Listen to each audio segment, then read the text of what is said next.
నమస్తే, welcome to city cable news. బులెటిన్లో ముందుగా హెడ్లైన్స్ చూద్దాం.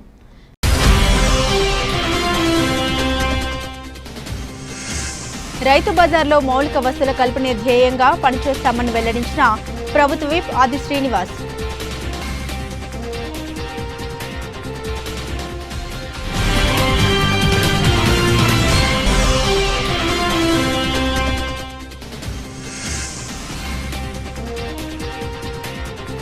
ఆరు గ్యారెంటీలను అమలు చేయాలని డిమాండ్ చేసిన టీఆర్ఎస్ నాయకులు.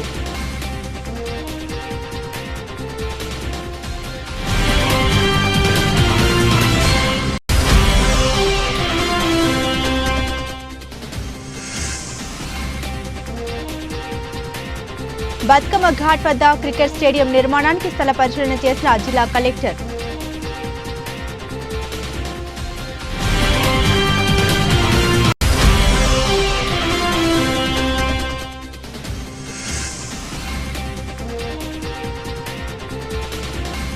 రాజన్న ఆలయానికి పోటెత్తిన భక్తులు.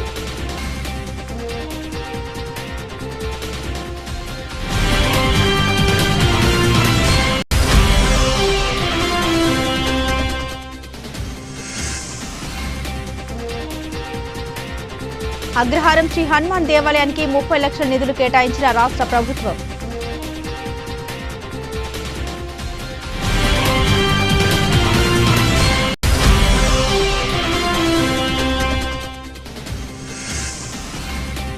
గంభీరావుపేట మండలం కోళ్లమద్ది గ్రామంలో మల్లికార్జున స్వామి ఆలయ ప్రతిష్ఠ వేడుకల్లో పాల్గొన్న సిరిసిల్ల ఎమ్మెల్యే కేటీఆర్.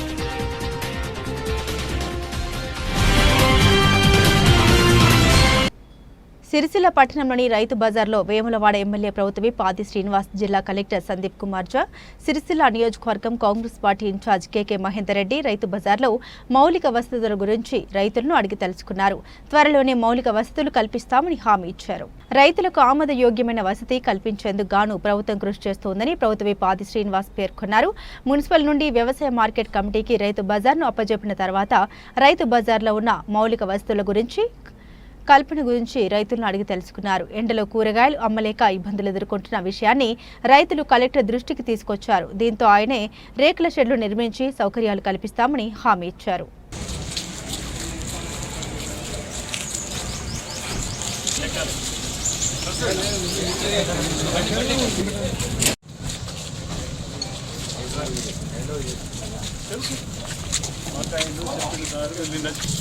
ऑप्शन लगाने बोला मैं ऑप्शन दिया मैं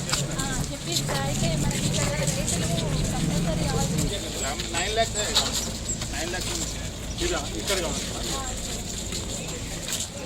సార్. ఇప్పుడు ఏంటంటే మనం ఇక్కడ అక్కడ మనం వేలేక ఉంటుంది కదా, అది వేసేట్ వేసినట్టు వేస్తే అయిపోతుంది. అప్పుడు లుకింగ్ ఏం పోదు. 2 రకాలు ఉపయోగపడుతుంది. ఈ వేసేట్ లెక్క వేసి డౌట్ నువ్వు లుక్ నచ్చుతుంది. 9 lakhs ఉంది ఇది చూపియండి సార్. అన్న వాళ్ళు ఈ గద్దెలు తీసేయమంటారు, వాళ్ళు కింద కూర్చుంటాం, ఈ గద్దెలు తీసేయరంటారు. కుర్చీ చేసుకొని కూర్చుంటే మంచిగా ఉండదా?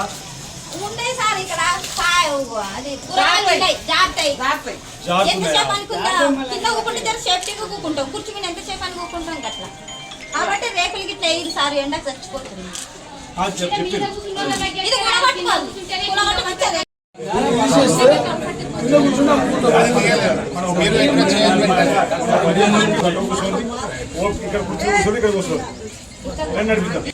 నా సూచన మీరు చెప్పిన దాని ప్రకారం ఇక్కడ కూర్చుంటే కింద కూర్చుని అవుతుందంటారు కదా, దీనికి తగ్గట్టుగా ఇక్కడ బట్టి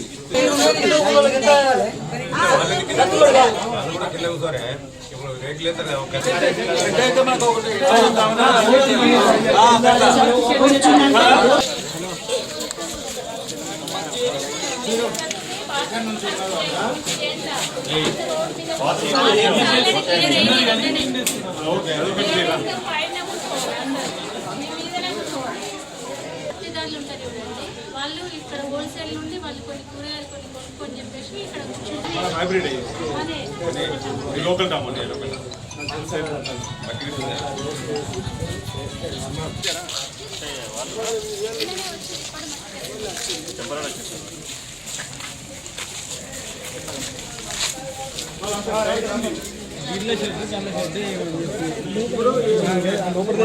చెత్త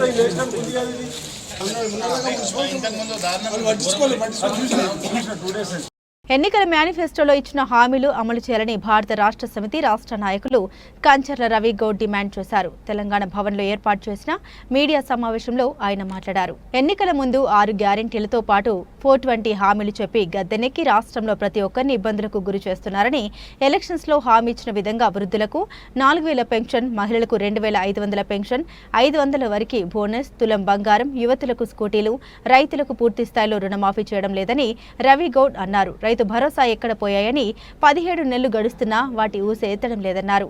ఈ కార్యక్రమంలో జిల్లా నాయకులు మట్టి శ్రీనివాస్, కోడం వెంకటేష్, అప్రోచ్ అజ్జు, భాను, కిరణ్, రాజు తదితరులు పాల్గొన్నారు. ఈ రాష్ట్ర ప్రభుత్వం దాదాపు 17 నెలలు గడుస్తున్నా ఎలక్షన్ల హామీలు నిలబెట్టుకోకపోవడం చాలా దురదృష్టమని ఈ సందర్భంగా తిరగడం జరుగుతుంది.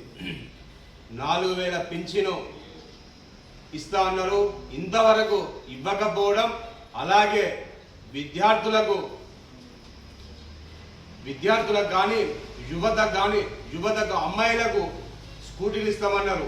అలాగే పెళ్లి చేసుకున్న అమ్మాయిలకు తులం బంగారం ఇస్తామన్నారు. ఇంతవరకు తులం బంగారం కాదు కదా, ఇంతవరకు ఒక్క హామీ కూడా నిలబెట్టుకోకపోవడం చాలా దురదృష్టమని ఈ సందర్భంగా తెలియడం జరుగుతుంది.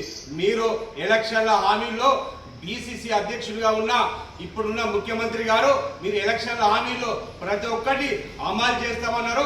ఇంతవరకు 6 గ్యారెంటీలు అమలు చేయకపోవడం మేము బీఆర్ఎస్ పార్టీ నుంచి తీవ్రంగా మేము ప్రశ్నించడం జరుగుతుంది. నిజంగా మీరు ఇప్పటికి 17 నెలలు గడుస్తున్నా ఇంతవరకు ఒక్క హామీ కూడా నిలబెట్టుకోకపోవడం చాలా దురదృష్టమని ఈ సందర్భంగా తెలియడం జరుగుతుంది. మేము బీఆర్ఎస్ పార్టీ ప్రజల పక్షాన, ప్రధాన ప్రతిపక్షమైన ప్రజల పక్షాన ఖచ్చితంగా మీరు ఇచ్చిన 6 గ్యారెంటీలు అమలయ్యే వరకు కేసీఆర్ గారు, కేటీఆర్ గారి నాయకత్వంలో ఖచ్చితంగా మీరు అడుగుతూనే ఉంటాం. అవసరమైతే ప్రజల పక్షాలు నిలదీస్తామని ఈ సందర్భంగా తిరగడం జరుగుతుంది. నిజంగా మీరు ప్రజలను ఏదో చేస్తారని మీలో అధికారం ఇస్తే అధికారంలోకి వచ్చిన తర్వాత ఇంతవరకు ఒక్క హామీని కూడా నిలబెట్టుకోకపోవడం చాలా దురదృష్టమని ఈ సందర్భంగా తిరగడం జరుగుతుంది.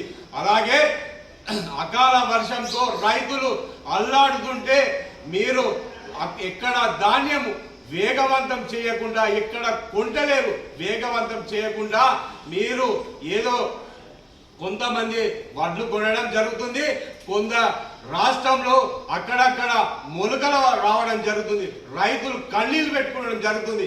అయినా మీ రాష్ట్ర ప్రభుత్వానికి ఇంత చెల్లిస్తారా అని ఈ సందర్భంగా అడగడం జరుగుతుంది. కొంతమంది రైతులు వాళ్ళు ఆవేదనతో ఆత్మహత్యలు చేసుకోవడం జరుగుతుంది. కొంతమంది రైతులు గుండె ఆగిపోవడం జరిగింది.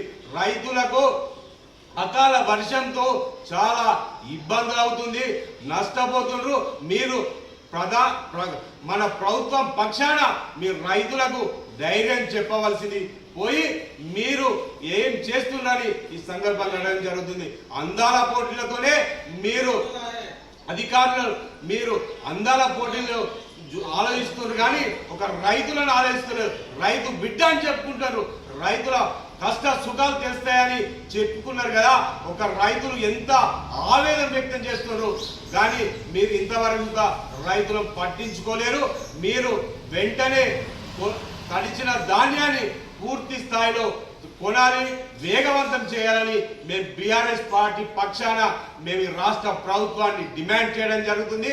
అలాగే 6 గ్యారెంటీలు కూడా ఖచ్చితంగా అమలయ్యే వరకు బీఆర్ఎస్ పార్టీ ప్రజల పక్షాన నిలబడి కేసీఆర్, కేటీఆర్ గారి నాయకత్వంలో మేము ఖచ్చితంగా మీరు నిలదీస్తామని ఈ సందర్భంగా తిరగడం జరుగుతుంది. ముఖ్యమంత్రి రేవంత్ రెడ్డి గారు మీరు ఇప్పటికైనా రైతుల పక్షాన పక్షపాతి అని చెప్పుకుంటున్నారు.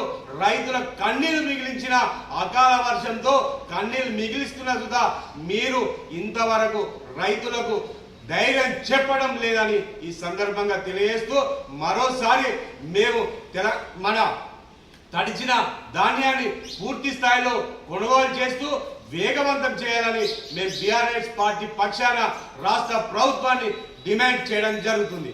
జై తెలంగాణ, జై తెలంగాణ. కేసీఆర్ గారి నాయకత్వం, కేసీఆర్ గారి నాయకత్వం, కేటీఆర్ గారి నాయకత్వం, కేటీఆర్ గారి నాయకత్వం. జై తెలంగాణ. సిరిసిల్ల పట్టణంలో స్టేడియం నిర్మాణానికి చర్యలు చేపడుతున్నట్లు జిల్లా కలెక్టర్ ప్రకటించారు. ఈ మేరకు బతుకమ్మ ఘాట్ సమీపంలోని మైదానాన్ని పరిశీలిస్తున్నట్లు వెల్లడించారు. సిరిసిల్లలోని క్రికెట్ క్రీడాకారులు విద్యార్థులకు అందుబాటులో ఉండేలా క్రికెట్ స్టేడియం నిర్మాణానికి చర్యలు తీసుకుంటున్నామని ప్రభుత్వ విప్ వేములవాడ ఎమ్మెల్యే ఆది శ్రీనివాస్ తెలిపారు. సిరిసిల్ల మానేరువాగు సమీపంలో క్రికెట్ స్టేడియం నిర్మాణానికి ప్రభుత్వ విప్ వేములవాడ ఎమ్మెల్యే ఆది శ్రీనివాస్ కలెక్టర్ సందీప్ కుమార్ ఝా మానేరు ఆవరణంలోని స్థలాన్ని పరిశీలించారు. ప్రభుత్వ విప్ బ్యాటింగ్ చేయగా కలెక్టర్ సందీప్ కుమార్ ఝా బౌలింగ్ చేశారు. ఈ సందర్భంగా విప్ ఆది శ్రీనివాస్ మాట్లాడారు. స్పోర్ట్స్ అథారిటీ ఆఫ్ తెలంగాణ ఆధ్వర్యంలో సిరిసిల్ల మానేరువాగు సమీపంలో క్రికెట్ స్టేడియం నిర్మాణానికి సన్నాహాలు చేస్తున్నామని తెలిపారు. మన మధ్యలోకి రావడం జరిగింది. వేదిక మీద గౌరవ కలెక్టర్ సందీప్ కుమార్ ఝా గారు, మిత్రులు కేకే మహేందర్ రెడ్డి గారు, స్వరూపారాణి గారు, పెద్దలు సత్యనారాయణ గౌడ్ గారు, ఆర్డీఓ గారు, ప్రకాష్ గారు, క్రికెట్ అసోసియేషన్ ప్రెసిడెంట్ రామలింగారెడ్డి గారు, కార్తిక్ గారు, అదేవిధంగా ఇంకా వేదిక మీద ఉన్నటువంటి బాలరాజు గారికి పెద్దలందరూ అనేక మంది వేదిక మీద కూర్చున్న గౌరవ కౌన్సిలర్, మాజీ కౌన్సిలర్లు, క్రీడాభిమానులు, సిరిసిల్ల పట్టణ ప్రముఖులు, విద్యార్థులు, క్రీడా శాఖకు సంబంధించినటువంటి అధికారులు అందరికీ కూడా ముందుగా హృదయపూర్వక నమస్కారం ఈ సందర్భంగా తెలియజేస్తా ఉన్నాను. ఇటీవల రాజన్న సిరిసిల్ల జిల్లాలో అనేక ప్రభుత్వ కార్యక్రమాలు, అనేక ప్రైవేటు కార్యక్రమాల్లో పాల్గొనేటువంటి క్రమంలో కానీ ఈ క్రీడలకు సంబంధించిన ఆటల పోటీలు జరిగి ముగింపు కార్యక్రమాలు, బహుమతి ఉత్సవ కార్యక్రమాలు, లేదా క్రికెట్ క్రీడా ప్రారంభోత్సవాల సందర్భంగా మీ సన్నిధిలోకి వచ్చినప్పుడు మీ జూనియర్ కాలేజీలో ఆడుతున్నటువంటి సందర్భంలో ఇబ్బందులు ఎదురవుతూ ఉన్నాయి. గత 10 సంవత్సరాలు ఆ ప్రభుత్వంలో ఎన్నో మాటలు అడిగినప్పటికీ కూడా క్రీడాకారుల కోసం క్రీడా మైదానాన్ని కేటాయించలేకపోయినారు. మీరు ప్రజాప్రభుత్వం, ఇందిరమ్మ ప్రభుత్వంలో క్రీడలకు ప్రాముఖ్యతనిస్తూ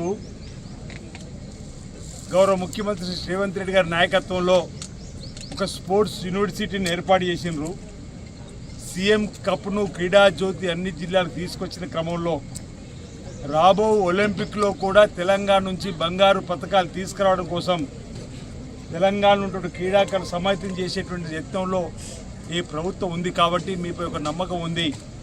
మాకు క్రీడా మైదానం ఇవ్వాలని చెప్పని కోరినప్పుడు నాకు బాగా గుర్తు, వేదిక మీద పెద్దలందరం కూడా సభలో ఉన్నాం. ఆ వేములవాడలో కూడా ఇదే విధంగా అడుగుతూ ఉన్నారు. అక్కడ కూడా 5 ఎకరాలు క్రీడా మైదానానికి ఇవ్వాలని చెప్పి జిల్లా కలెక్టర్ గారిని కోరి ఉన్నాను. ఇప్పుడు మీరు అడుగుతున్నారు కాబట్టి తప్పనిసరి ఒక నమ్మకం ఉంది. మీకు కూడా ఒక 5 ఎకరాల క్రికెట్ మైదాన స్థలాన్ని సిరిసిల్ల పట్టణం ఆనుకుని ఏర్పాటు చేస్తామని చెప్పి ఆ రోజు మాట ఇచ్చాను. ఆ మాట ప్రకారం ముందుకు పోయే క్రమంలో సరే 8 ఎకరాలు, 10 ఎకరాలు, 20 ఎకరాలు ఇవ్వడానికి ఏం అభ్యర్థులే ప్రభుత్వానికి. కానీ సిరిసిల్లకు సుదూరంగా ఉంటే ఎవరు పోయే పరిస్థితి లేదు. మేము వేములవాడలో ప్రాక్టికల్గా చూసినాం. వేములవాడలో 8 ఎకరాలు ఒక దగ్గరికి ఇద్దామంటే ప్రాక్టికల్గా క్రికెట్ క్రీడాభిమానులు వచ్చి అన్న అంత దూరం మేము పోలేము, వేరే పట్టణానికి ఆనుకున్నట్టు ఇచ్చినట్టయితే బాగుంటుందని. అలాంటి ఇక్కడ సిరిసిల్ల పట్టణానికి ఆనుకున్నటువంటి ఇది ఒకవేళ మన క్రికెట్ మైదానంగా మార్చుకున్నట్టయితే ఇందులోనే బతుకమ్మ సంబంధించిన పండుగ వచ్చినప్పుడు ఆడుకోవచ్చు. ఈరోజు అనేక క్రీడా మైదానం, లాల్ బహదూర్ స్టేడియంలో అనేక పండుగలు చేసుకుంటలేమా. లాల్ బహదూర్ స్టేడియం నడిబొడ్డు ఉన్నటువంటి హైదరాబాద్లో ప్రతి ప్రభుత్వ కార్యక్రమాన్ని కూడా నిర్వహించుకుంటున్నాం. ముందుగా ఇక్కడ క్రీడా మైదానాన్ని డెవలప్మెంట్ చేసిన తర్వాత ముందుగా మీకు నేను ఒకటి విజ్ఞప్తి చేస్తున్నా, క్రికెట్ ఆడడానికి ఉపయోగపడుతుందా లేదని చెప్పని ఆ క్రీడా నైపుణ్యత ఉన్న ఇంజనీర్ల మీద వదిలిపెట్టండి. వాళ్ళు వచ్చి స్టేడియం పనికొస్తా అంటే తీసుకోండి. మీకు మీరుగా మనకు మనంగా ఈ విధంగా ఆ విధంగా అనేటువంటి దాని మీద ఆలోచనతో పోతే ఒక మిత్రుడు అన్నాడు, గతంలో ఈయనపాయే నీ అచ్చని గిత్త ఆగరాదు అంటున్నాడు. అరే 10 ఏళ్ళు నువ్వు ఈయనపోతివి, మళ్ళీ నువ్వు ఇప్పుడు వచ్చేది ఉంది, ఎప్పుడు ఇస్తావు ఇంకా. అదే కోడిగుడ్డుకి ఈకలు మీరని మానవ చెప్తున్నారు. కోడిగుడ్డుకు ఈకలు పీక విధంగా మీరు అధికారంలో 10 ఏళ్ళు ఇవ్వరు. ఇప్పుడు ఈ ప్రభుత్వం ముందుగా చిచ్చే ప్రయత్నం చేస్తుంటే ఇక కొద్ది రోజులు అవుతాం మేము ఇయ్యమా. అసలు నువ్వు ఎక్కడొస్తావు ఇక అధికారులు అంటున్నా. ఈ అంశాలను తెలివి అనుకుందాం అనుకుంటున్నాం. ఇవన్నీ విషయాలు మా దృష్టికి వస్తున్నాయి. మేము ఇచ్చిన మాట ప్రకారం సిరిసిల్ల పట్టణాన్ని కానుకున్నటువంటి ప్రాంతంలో మీకు ఇచ్చి ఏర్పాటు చేస్తున్నాం. ఇప్పుడు కలెక్టర్ గారు చెప్పినట్టుగా మీ అంతర్గతంగా అనేక అంశాలు మాట్లాడుకుంటాం. అవన్నీ విషయాలు బయట చెప్పలేము. మేము ఒకటేసారి మీకు ఫంక్షన్లు ప్రైవేట్ మహేంద్రని కూడా ఇప్పుడు అన్న మనం అనుకున్న ప్రకారం జరిగేటట్టుందని వారితో కూడా మాట్లాడింది. ప్రైవేట్ ఫంక్షన్లు కార్తీక్ చెప్పిన రామలింగ గారు ప్రైవేట్ మీరు అనుకున్నట్టుగా జరుగుతుందని. కానీ అన్ని అంశాలు లోతుగా చర్చించలేము కదా. అన్ని అంశాలు ఇప్పుడు వారు చెప్పారు ఇక్కడికి మీరు చెక్ డ్యామ్ అవుతున్న క్రమంలో కరకట్ట నిర్మాణం చేయాలనుకుంటున్నామని. ఆ క్రమంలో ఇటు ఇబ్బంది కాకుండా చూడాలని చెప్పని ప్రయత్నం చేస్తారు. సరే ఇక్కడ ఒకరి తెరచి మా స్థలం అంటున్నారు. నిజంగా నిరుపేదలు బహుపేదలు ఈ భూమి మాది అని చెప్పిన వాళ్ళు ఉండుంటే తప్పనిసరిగా వాళ్ళకి ఈ భూభారదస్తుంది. వాళ్ళకు కూడా నిజంగా ఈ భూమి పోయి ఉంటే నిరుపేదలు అయితే వాళ్ళకి భూమి లేదు ఇచ్చే బాధ్యతలు కలెక్టర్ గారు తీసుకోమని ఈ సందర్భం కోరుతున్నాను. ఎవరికి మనం వాళ్ళ ఒకరు గుంజుకోవాల్సిన ఆలోచన మనకు లేదు. మా దగ్గర కూడా ఎవరైనా మాది అనిస్తే ఇప్పుడు మా రుద్రంగిలో ఏటీసీ జూనియర్ కాలేజ్ తీసుకొని వస్తున్నాం. అక్కడ ఒక 2 ఎకరాలు పోతున్నది. వారికి ఒక్కొక్కటి ఇస్తామని చెప్పి మాట ఇచ్చినాం. మొత్తం గుంజుకునే పరిస్థితి చేస్తలేము రుద్రంగి ఏటీసీలు. అట్లనే ఇక్కడ కూడా అదే విధంగా ప్రయత్నం చేయడానికి కోసం భూభారత చట్టం వస్తుంది. ఈయన ఓన్లీ చదివారు, ఎప్పుడైనా స్పోర్ట్స్ ఆడలేదు, అట్లా లేదు. నేను స్వయంగా స్పోర్ట్స్ పర్సన్ అయినా. సో నేను స్వయంగా వచ్చి ఇక్కడ చెక్ చేసింది ఈ పిచ్ 22 యార్డ్స్ ఉందా లేదా, మొత్తం అటువైపు ఇటువైపు 100 యార్డ్స్ ఉందా లేదా, ఆల్ బౌండరీ వెరీ 100 యార్డ్స్ ఉందా లేదా. దీని తర్వాత సాటిలైట్ మ్యాపింగ్తో ఇది వేయడం జరిగింది. ఇంకా ఒకటి ఏమంటే మీ అందరు అవగాహన కోసం చెప్తున్నా, ఈ కరకట్ట ఉంది సార్, అక్కడ చెక్ డ్యామ్ కనిపిస్తుంది కదా, ఈ చెక్ డ్యామ్ నుంచి ఆ బ్రిడ్జ్ వరకు ఒక కరకట్ట ఇంతకుముందు శాంక్షన్ అయినాయి సార్ 20 crores. అది ఆగి ఉండేది. ఆగిన తర్వాత ఇప్పుడే కొత్తగా అది శాంక్షన్ చేయడం జరిగింది. అక్కడ నుంచి ఇరిగేషన్ అడ్వైజర్ గారు మాకు ఫోన్ చేసి ఇమీడియట్లీ శాంక్షన్ చేయాలి. సో ఆ లైన్లో వస్తుంది సార్, అక్కడ ముందు లైన్లో వస్తుంది. ఆ లైన్లో వచ్చిన తర్వాత ఈ మొత్తం మనం మెజర్మెంట్ తీసుకున్నాం ఒక సర్కులర్ దీన్ని, దాదాపుగా 6 acres వస్తుంది. ఆ 6 acres వచ్చిన తర్వాత నేను దీని మీద నా సహమతి ఇచ్చినాను. ఓకే, సో మీరు దీనికోసం एकदम పరేషాన్ కాకండి. మీరు ఫస్ట్ ఈ టెన్నిస్ బాల్ నుంచి క్రికెట్ ఆడడం బంద్ చేయండి. ఓకే, మీరు డ్యూస్ బాల్తో ఆడాలి. దీనికి ఫ్యూచర్ ఉంటుంది, ఈ టెన్నిస్ బాల్కి ఫ్యూచర్ లేదు సార్. సో దయచేసి మీరు ఎక్కడైనా కోచింగ్ ఇస్తే కూడా డ్యూస్ బాల్తో ఇవ్వాలి. Both red and white, swing reverse swing అన్నీ నేర్పియాలి ప్లేయర్స్కి. అది మా మొక్కు ఫోకస్ ఉండాలి. సో అట్లా చేస్తూ ఈ ల్యాండ్ విషయం నా పైన వదిలేసేయండి. కలెక్టరేట్ సో అక్కడ ల్యాండ్ లేనే లేదు. సో మా ఆర్డీఓ గారితో కూడా ఏమే అంటే సర్కులర్ ఫ్యాషన్లో ఎల్ఆర్డిపేటలో కూడా ఇచ్చాము ఇంతకుముందు సార్, ఇండోర్ స్టేడియం 5 acres ఇచ్చాం అక్కడ క్రికెట్ స్టేడియంకి. మీరు 6 acres ఆ కరకట్ట వైపు నుంచి తీసుకొని మా సంఘాలు క్రికెట్ సంఘాలు ఎవరెవరు ఉంటారు వాళ్ళకి చూపియండి. దాదాపుగా 2000 members సిట్టింగ్ కూడా అక్కడ వస్తుంది సార్. సో సరిపోతాయి, మాకు ల్యాండ్ ప్రాబ్లం లేదు. కావాలంటే 408 పెద్దూరులో నేను 20 acres ఇవ్వచ్చు. కానీ యాక్సెసిబిలిటీ కూడా ఒక మేజర్ ఫ్యాక్టర్. ఇక్కడ ఉన్న ప్రతి ఒక్క స్కూల్ నుంచి వచ్చిన పిల్లలు ఉన్నారు, వాళ్ళకి దగ్గర ఉండాలి. మినీ స్టేడియం అటువైపు ఉంది కదా, ఒక షాప్ కూడా ఆప్షన్ కాలేదు సార్. అక్కడ షాప్ ఉంది, ఆప్షన్ కాలేదు. సో అంత దూరంలో పెడితే ఎవరికి లాభం జరగదు. సో అదే ఆలోచనతో ఇక్కడ ఇవ్వడం జరిగింది. మీరు క్రికెట్ స్టేడియం వచ్చిన తర్వాత వెంటనే మీకు స్పోర్ట్స్ అథారిటీ ఆఫ్ తెలంగాణ నుంచి కూడా సార్ ఆమోదం వచ్చింది మాకు, ఇక్కడ ఇవ్వడానికి సిద్ధంగా ఉన్నారు. మీరు హామీ కూర్చి మీరు అందరూ మాట్లాడండి, మీకు మ్యాప్ చూపించడం జరుగుతుంది. అండ్ దయచేసి మీరు అది చూస్తూ మాకు హామీ ఇవ్వండి. ఇమీడియట్లీ ఇనాగ్రేషన్ కూడా పెట్టేస్తాం. దీని మీద ఏం లేదు, ఫస్ట్ మీ పిచ్ అయిపోతే మీరు స్టార్ట్ చేయొచ్చు ఈ కోచింగ్. ఇప్పుడు మీకు ఏం కనిపిస్తున్నాయి, ఇటు అటు ఉన్నాయి, లెవెల్స్ సరిగా లేదు. కరకట్ట వచ్చిన తర్వాత ఫిల్లింగ్ అయిన తర్వాత పెద్దగా మీకు కనిపిస్తాయి. ఓకే, సో అది మీ ఊహాగానాలు మీరు నమ్మకండి దయచేసి. అండ్ ఇక్కడ మాకు కొంచెం సపోర్ట్ చేసి ఇక్కడ మీరు విప్ గారు ఉన్నారు, మహేందర్ రెడ్డి గారు ఉన్నారు, ఇంకా అందరూ ఉన్నారు. కాబట్టి మీరు దయచేసి అది చూసి మాకు ఒకసారి హామీ ఇవ్వండి. థ్యాంక్ యూ అండి. ఎన్నో రోజుల నుంచి అప్పుడా నిలుస్తున్న దానికి ఒక ఆరంభం ఇవ్వడానికి ఒక ప్రయత్నం జరుగుతుంది. ఇవాళ ఎక్కడైతే క్రికెట్ స్టేడియానికి కావలసిన అంగు ఆర్భాటం ఏర్పాటు చేయడానికి ఎంత స్థలం అవసరమో మనం చెప్పాల్సింది కాదు. క్రీడాకారులు, క్రీడా నైపుణ్యం గల వ్యక్తులు, ఇంజనీర్లు వాటిని డిసైడ్ చేస్తారు. ఎంత తక్కువ ప్లేస్లు ఉన్నా కానీ ఇప్పుడు హిల్లీ ఏరియాలకు పోతాం మనం. ఇక్కడంటే స్థలం ఉండొచ్చు, మీకు అవపడుతుంది కావచ్చు. స్థలం ప్లేస్ లేకపోతే హిమాచల్ ప్రదేశ్, షిమ్లాకు అటు ఇటు పోతే ఎంత ఉంటుంది, ఎకరం ఉంటుంది. అది అందులో నుంచి కూడా అనేక మంది క్రీడాకారులు బయటకు వస్తారు. కదా, నైపుణ్యత అనేది నువ్వు ఆడేదాన్ని బట్టి ఉంటుంది, ప్లేస్ను బట్టి కాదు కదా. ఎంత ప్లేస్ ఇచ్చిన అనేది ముఖ్యం కాదు. ఇవాళ నువ్వు ఆడే నైపుణ్యతను బట్టి, నీ తీసుకునే కోచింగ్ను బట్టి, నీ యొక్క డెడికేషన్ నేను ఎంత గట్టిగా కఠోరంగా నేను దీన్ని ప్రాక్టీస్ చేస్తాను, ఏ విధంగా దీన్ని సాధించుతా పట్టుదలతో పనిచేసినప్పుడు ఇవన్నీ సాధ్యమవుతాయి. 5 ఎకరాల 3 ఎకరాల 8 ఎకరాలు కాదు, ప్రజలకు అనుగుణంగా ఉండాలి, అందుబాటులో ఉండాలి. ఇవాళ సిరిసిల్ల ప్రాంతంలో ఇవాళ ఎక్కడ లేని విధంగా ఇక్కడ వాలీబాల్ కోచింగ్ ఇక్కడే ఉన్నారు రామదాస్ గారు. వాలీబాల్ కోచింగ్ స్టార్ట్ అయింది. ఇక్కడ నేషనల్ ప్లేయర్స్ని కూడా సిరిసిల్ల వాలీబాల్ అకాడమీ నుంచి మనం ఇవ్వడం జరుగుతుంది. ఉమెన్ వాలీబాల్ కూడా మనం ఇక్కడ కోచింగ్ సెంటర్ ఉంది. త్వరలోనే ఆర్చరీకి కూడా ఇక్కడ మనం ఒక అకాడమీని స్థాపించుకోబోతున్నాం. గౌరవ చైర్మన్ గారు, కలెక్టర్ గారు ఆధ్వర్యంలో ఆర్చరీని ఆది శ్రీనివాస్ గారు దానికి శాశ్వతంగా ప్రయత్నం చేస్తున్నారు. దాన్ని కూడా ఆర్చరీ అకాడమీ కూడా మనం చేస్తున్నాం. అంటే ఒక్కొక్క దాన్ని మెట్లు సాధించుకుంటూ పోవాలి. గమ్యానికి కాని దాన్ని ముందు పెట్టుకొని ఇలా ఎంతో ఎప్పటికో వస్తాను ఊహించుకున్నాడు కాదు. ఇవాళ నాకు 10 ఎకరాల 8 ఎకరాల 12 ఎకరాల పూరవుతానికి పోతే 18 ఎకరాలు వస్తుంది. 18 ఎకరాలు కట్టుకుంటే లాభం ఏంది? మనం జనం కూడా అడుక్కోవాలి కదా. జనావాసాల మధ్యలో స్థలం ఉండాలి, వాళ్ళ అనుగుణంగా ఉండాలి.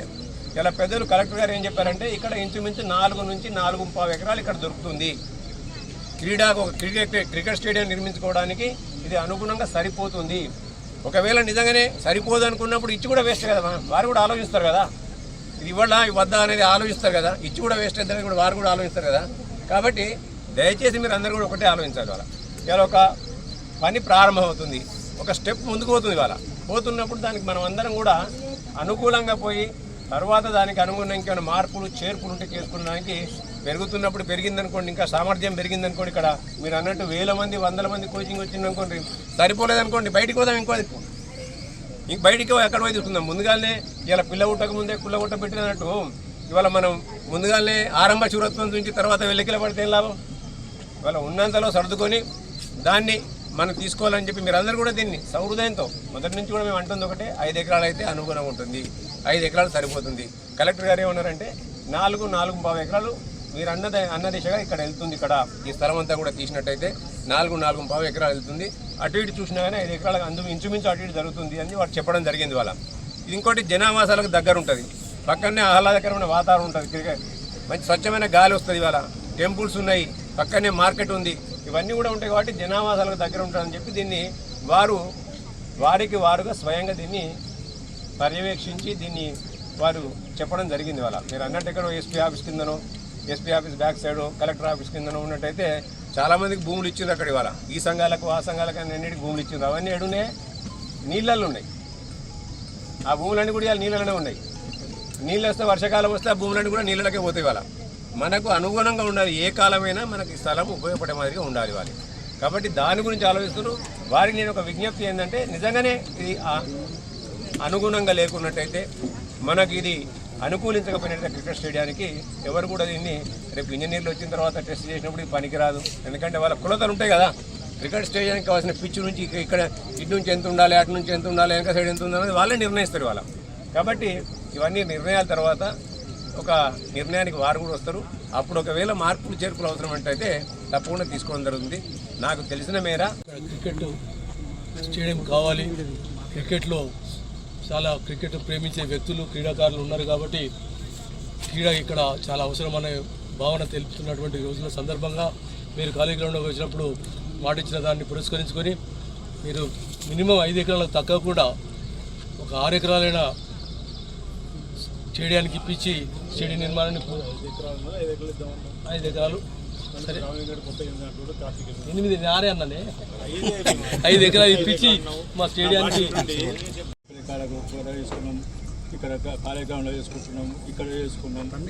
ఇవన్నీ చూసిన తర్వాత లింగారెడ్డి గారు మరి కార్తీక అసోసియేషన్ వాళ్ళు ఇక్కడ మనకు ఒక క్రికెట్ స్టేడియం కావాలి అని చెప్పగానే దానికి స్పందించి మన విప్పు గారు, మన సినన్న గారు తప్పకుండా ఇది ఇక్కడ కావాల్సిందే, మనం చేసుకుందాం, నేను మీకు తప్పనిసరిగా అయ్యేటట్టు చూస్తా అని చెప్పి మాట ఇచ్చి ఈరోజు జిల్లా కలెక్టర్ గారు మనకు వారి యొక్క సహృదయంతో మనకు ఒక 5 ఎకరాలు అని చెప్పారు. మాకు 5 ఎకరాలు ఖచ్చితంగా ఉండేటట్టు మాత్రమే మాకు ఇప్పియండి. 6, 8 కాకుండా అట్లీస్ట్ 5 ఎకరాలు ఇట్లా రౌండ్ కావాలని ఇప్పుడు ఏదైతే లింగారెడ్డి గారు చెప్తుందో అది కరెక్ట్ మనకు కావాల్సింది సార్.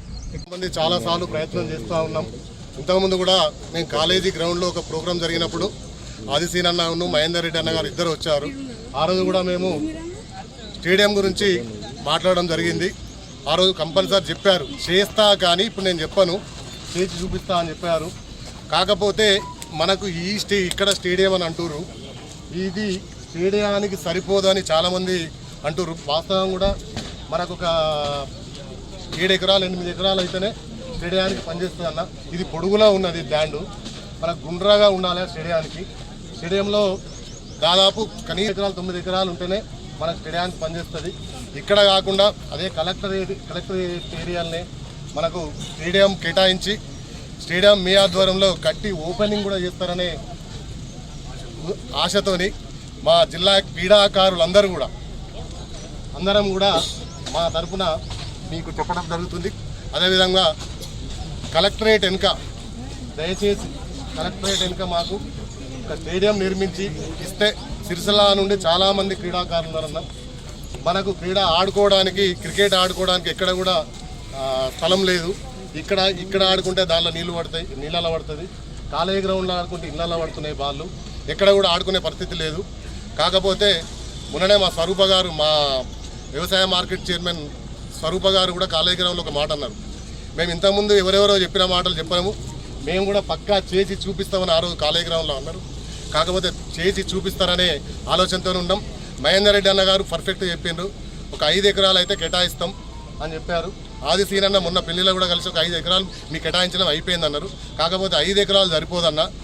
క్రీడాకు ఆడుకోవడానికి మాకు మా ఇళ్లకు ఓన్గానైతే కాదు, క్రికెట్ గ్రౌండ్కే కాబట్టి కనీసం ఒక 10 ఎకరాలు 9 ఎకరాలు 8 ఎకరాలు గ్రౌండ్ స్టేడియం నిర్మించి మీరు క్రీడాకారులను ప్రోత్సహించడానికి ముందుకు ఉండాలని కోరుకుంటూ, అదేవిధంగా ఇప్పుడు వేములవాడ రాజన్న ఆలయానికి అధిక సంఖ్యలో భక్తులు హాజరయ్యారు. రాజన్నను దర్శించుకుని మొక్కులు చెల్లించుకున్నారు. రాజన్న ఆలయంలో ఆదివారం భక్తుల సందడి నెలకొంది. భక్తులు ఉదయాన్నే ధర్మగుండంలో పుణ్య స్నానాలు ఆచరించి కోడె మొక్కులు చెల్లించుకుని స్వామివారిని దర్శించుకున్నారు. భక్తులకు ఎలాంటి అసౌకర్యం కలగకుండా ఆలయ అధికారులు ఏర్పాటు చేశారు. ఆదివారం సాయంత్రం వరకు సుమారుగా 48,639 భక్తులు స్వామివారిని దర్శించుకున్నారని ఆలయ అధికారులు ప్రకటనలో తెలిపారు. సమ్మర్ హాలిడేస్ నేపథ్యంలో అధిక సంఖ్యలో భక్తులు వస్తున్నట్లు వెల్లడించారు.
ఆలయాలకు వచ్చే భక్తులకు మెరుగైన వసతి కల్పించడమే రాష్ట్ర ప్రభుత్వ లక్ష్యమని ప్రభుత్వ విప్ వేములవాడ ఎమ్మెల్యే ఆది శ్రీనివాస్ తెలిపారు. వేములవాడ అర్బన్ మండలం అగ్రహారంలోని శ్రీ హనుమాన్ దేవాలయం ఆవరణంలో 31 లక్షలతో ప్రాకార గోడ, సాలహారము, ఆర్చి నిర్మాణ కార్యక్రమాన్ని ఆదివారం చేపట్టగా ప్రభుత్వ విప్ వేములవాడ ఎమ్మెల్యే ఆది శ్రీనివాస్, కలెక్టర్ సందీప్ కుమార్ జా హాజరై భూమి పూజ నిర్వహించారు. 31 లక్షలతో అంజన్న సన్నిధిలో ప్రాకార గోడ, ఆర్చి నిర్మాణం కోసం శంకుస్థాపన చేసుకున్నామని ఆది శ్రీనివాస్ వివరించారు. వేములవాడ రాజరాజేశ్వర దేవస్థానానికి వచ్చే భక్తులు ఆంజనేయ స్వామిని దర్శించుకోవడం ఆనవాయితీ అని పేర్కొన్నారు. వేములవాడ రాజన్న ఆలయ అభివృద్ధి, పట్టణ అభివృద్ధి, శ్రీ జోడ ఆంజనేయ స్వామి వారి అభివృద్ధి చేసుకుంటూ ముందుకు పోతున్నామని స్పష్టం చేశారు. భక్తులకు మెరుగైన వసతి కల్పించడం లక్ష్యంగా ఆలయ అభివృద్ధి చేసుకున్నామని తెలిపారు. అంజన్న ఆలయంలో భక్తుల సౌకర్యార్థం నూతన గ్రానైట్ వేయాలని నిర్ణయించామని పేర్కొన్నారు. రానున్న రోజుల్లో దశల వారీగా ఆంజనేయ స్వామి వారి ఆలయం అభివృద్ధి చేస్తామని హామీ ఇచ్చారు. ఇటీవల నాంపల్లి శ్రీ లక్ష్మీ నరసింహస్వామి కళ్యాణం వెళ్లినప్పుడు 3 అంతస్తుల గోపురం కావాలని వారు కోరారని గుర్తు చేశారు. త్వరలోనే స్వామివారి సన్నిధిలో 3 అంతస్తుల గోపురం నిర్మాణ పనులు మొదలు పెడతామని తెలిపారు. మామిడిపల్లి శ్రీ సీతారామచంద్ర ఆలయ ఆవరణంలో కళ్యాణ మండపం నిర్మించాలని నిర్ణయించామని పేర్కొన్నారు. 150కి పైగా చిలుకు కోట్లతో వేములవాడ ఆలయ పట్టణ అభివృద్ధి చేస్తున్నామని వెల్లడించారు. ఇప్పటికే 47 కోట్ల కలెక్టర్ ఖాతాలో జమ అయి ఉన్నాయని తెలిపారు. స్వామివారి సన్నిధిలో అన్నదాన సత్రం 76 కోట్లతో ఆలయాన్ని అభివృద్ధి చేయడం జరుగుతుందని పేర్కొన్నారు. రాజన్న భక్తుల మనోభావాలకు అనుగుణంగా ఆలయ అభివృద్ధి చేస్తున్నామని ప్రభుత్వ విప్ స్పష్టం చేశారు. ప్రతి ఒక్కరి సలహాలు, సూచనలు స్వీకరిస్తూ ముందుకు పోతున్నామని పునరుద్ఘాటించారు. శృంగేరి పీఠం వారు, పట్టణ ప్రముఖులు, వివిధ రాజకీయ పార్టీల వారు, పరిరక్షణ సమితి వారు చెప్పే సూచనలు, సలహాలు స్వీకరిస్తున్నామని తెలిపారు. అందరి అభిప్రాయాలను పరిగణలోకి తీసుకుని రాజన్న ఆలయాన్ని అభివృద్ధి చేస్తున్నామని విప్ తెలిపారు. ఈ కార్యక్రమంలో జిల్లా గ్రంథాలయ చైర్మన్ నాగుల సత్యనారాయణ గౌడ్, నాయకులు KK Mahender Reddy, Vemulawada market committee chairman Rondi Raju, అధికారులు తదితరులు పాల్గొన్నారు. సిరిసిల్ల నియోజకవర్గంలోని గంభీరావుపేట మండలం కొల్లమద్దిలో శ్రీ మల్లికార్జున స్వామి ఆలయ ప్రతిష్ఠ వేడుకల్లో BRS working president, Sircilla MLA KTR పాల్గొని మొక్కులు చెల్లించుకున్నారు. కొల్లమద్దిలో మల్లన్న ఆలయ విగ్రహ ప్రతిష్ఠ మహోత్సవం కన్నుల పండుగగా నిర్వహించారు. ఈ కార్యక్రమానికి ముఖ్య అతిథిగా హాజరైన కేటీఆర్ స్వామివారిని దర్శించుకుని మొక్కులు చెల్లించుకున్నారు. వర్షాలు సమృద్ధిగా కురిసి పంటలు బాగా పండి అన్ని వర్గాల ప్రజలు సుఖ సంతోషాలతో ఉండాలని కేటీఆర్ ఆకాంక్షించారు. ఈ కార్యక్రమంలో ఆలయ కమిటీ సభ్యులు, గ్రామ ప్రతినిధులు తదితరులు పాల్గొన్నారు.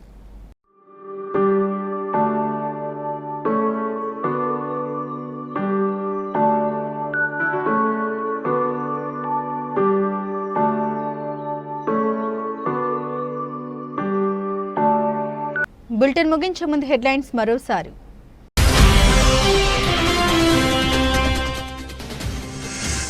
రైతు బజార్లో మౌలిక వసతుల కల్పన ధ్యేయంగా పనిచేస్తామని వెల్లడించిన ప్రభుత్వ విప్ ఆది శ్రీనివాస్.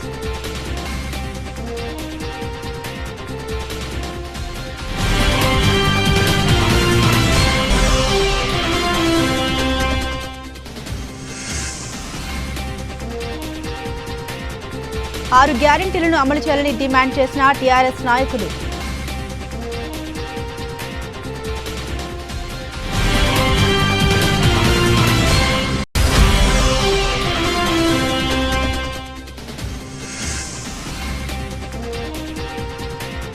బతుకమ్మ ఘాట్ వద్ద క్రికెట్ స్టేడియం నిర్మాణానికి స్థల పరిశీలన చేసిన జిల్లా కలెక్టర్.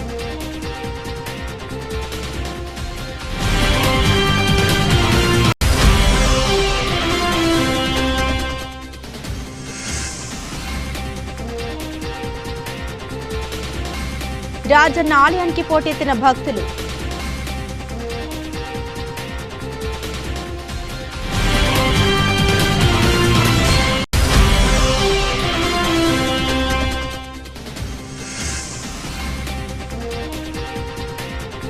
అగ్రహారం శ్రీ హనుమాన్ దేవాలయానికి 30 లక్షల నిధులు కేటాయించిన రాష్ట్ర ప్రభుత్వం.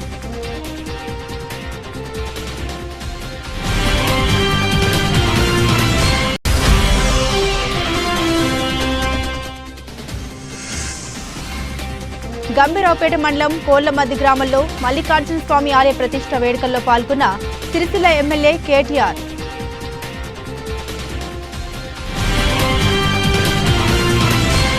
ఇవి బులెటిన్ అప్డేట్స్. మరిన్ని అప్డేట్స్ కోసం చూస్తూనే ఉండండి సిటీ కేబుల్ న్యూస్.